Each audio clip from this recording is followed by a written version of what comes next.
sais, à la pharmacie, on me demande toujours comment maigrir.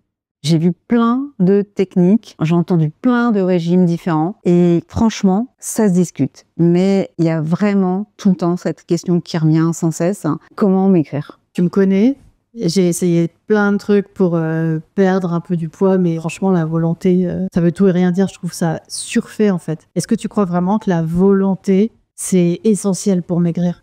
Il y a tellement de trucs qui marchent. Et franchement, la volonté, c'est épuisable. Il faut vraiment avoir un objectif profond, quelque chose qui te donne vraiment envie de continuer, de pas abandonner, même si dès le début, tu verras, forcément, c'est difficile. Toi, tu dis, il faut relier son envie à un truc plus profond.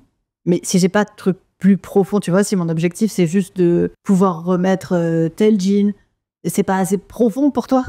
Bah, remettre un jean, ça peut l'être, mais honnêtement, maigrir, c'est pas forcément pour modifier ton apparence physique, pour ressembler à un modèle ou à vouloir rentrer dans une taille 34.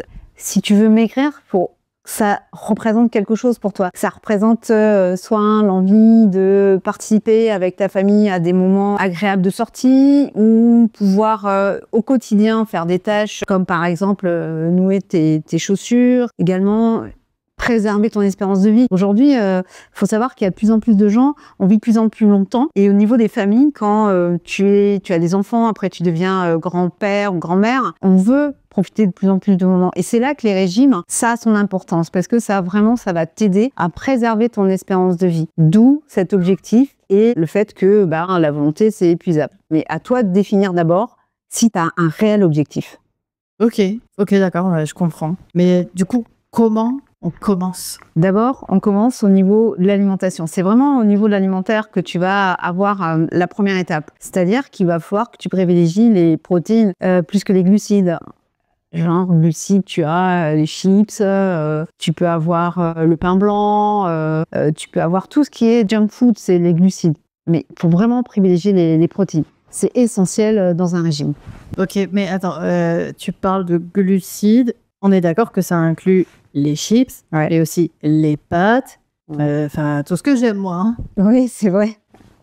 Souvent, quand on fait un régime, on croit qu'il faut enlever tout ce qu'on aime. Mais c'est pas vrai, forcément. On peut réduire ce qu'on aime tout en faisant un régime, c'est-à-dire développer une deuxième envie. Régime, c'est pas s'empêcher de faire quelque chose, c'est créer une deuxième envie. Une envie d'avoir un nouveau souffle, une envie d'avoir quelque chose de plus agréable, de sentir son corps, de découvrir une nouvelle activité. Et l'alimentation, tu pourras quand même avoir ta pizza, ton hamburger. Au lieu de te taper un hamburger tous les soirs, tu vas aller chercher ton hamburger une fois par semaine et ça sera pas forcément... J'aime pas quand on dit la nourriture pour te récompenser parce que ça, c'est pas une récompense, c'est pas non plus le bagne de faire un régime. Ça doit être quelque chose d'agréable. Le fait de mixer ton hamburger avec le fait de prendre un blanc de poulet, franchement, tu vas le vivre d'une manière très naturelle. Et donc, dans l'idéal, si on parle alimentation et protéines, le menu que je te suggère, et qui est un peu compliqué au début, c'est brocoli, blanc de poulet et chocolat noir. Attends, chocolat noir, vraiment noir, genre, c'est vrai? T'es sérieuse? Ouais. Chocolat noir, 100%? 100%, oh, allez, à partir de 80%, c'est bon. Après, tu grimpes petit à petit, tu fais 80, 85, etc. Tu montes dans les pourcentages du chocolat. Tu verras que ça va développer une satiété face au sucre, au chocolat blanc, au chocolat au lait. Ça peut être un carré pour commencer, tu n'as pas la tablette. Et il faut que tu arrives à gérer le taux de sucre que tu vas mettre dans ton régime. Le sucre, on en a besoin malgré tout. C'est ce qui fait fonctionner le cerveau. Donc, je te dis pas de supprimer tous tes sucres. Attends, hein, c'est pas ce que je te dis là. Hein. Et donc, si je mange que ça, là, toi, tu penses en combien de temps je peux perdre les kilos que j'ai envie de perdre? Il faudra un peu de temps. Mais ça se compte pas en jours, comme des fois on l'a vu sur des pubs de produits, en 4 jours tu perds du poids. Non, c'est pas vrai. Hein. Il faut s'enlever ça de la tête que en une semaine tu vas perdre 4 kilos. Mais si tu as un régime alimentaire qui s'intègre par rapport à ton mode de vie, il y a une deuxième étape qui est importante, c'est l'activité physique. Enfin, je sais pas, tout dépend si tu aimes pas en faire. T'es pro ou pas pro activité physique? Je marche un peu, mais...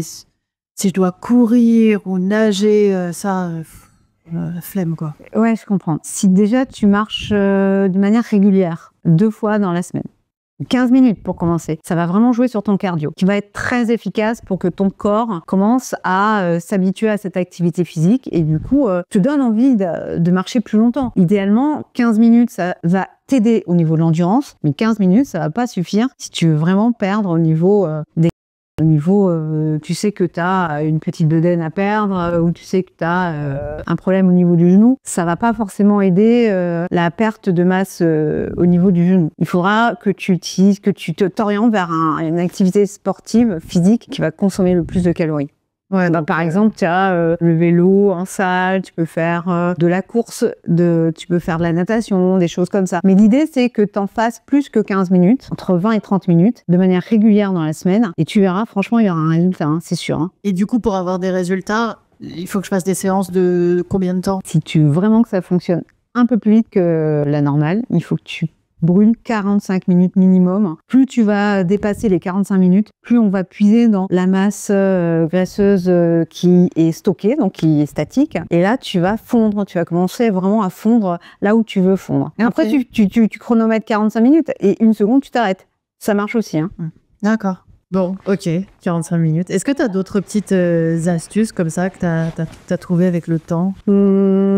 Oui, tu as les baguettes. Si tu manges avec des baguettes, ça aide. Tu finis ton plat, mais en petites portions. Tu aides ton estomac et la digestion à se faire plus facilement. Après, tu as le fait de mâcher plus longtemps. On a tendance à avaler. Quand on aime la saveur, on l'avale directement. Donc, si tu mâches plus longtemps, tu te forces à mâcher, tu verras, tu auras moins faim plus vite. J'ai une troisième astuce qui est d'attendre 10 minutes entre la fin de ton repas salé et le dessert. Ok, manger avec des baguettes. Je suis restée bloquée là-dessus, mais on est en France, quoi. On n'est pas au Japon, on n'a pas l'habitude de manger avec des baguettes. Justement, petite anecdote, les Japonais sont parmi les plus minces au monde. Tu savais ça? Parce qu'ils ne mangent jamais jusqu'à atteindre la satiété. Ils s'arrêtent toujours avant. C'est super dur, mais ça marche vachement bien. Ah ouais?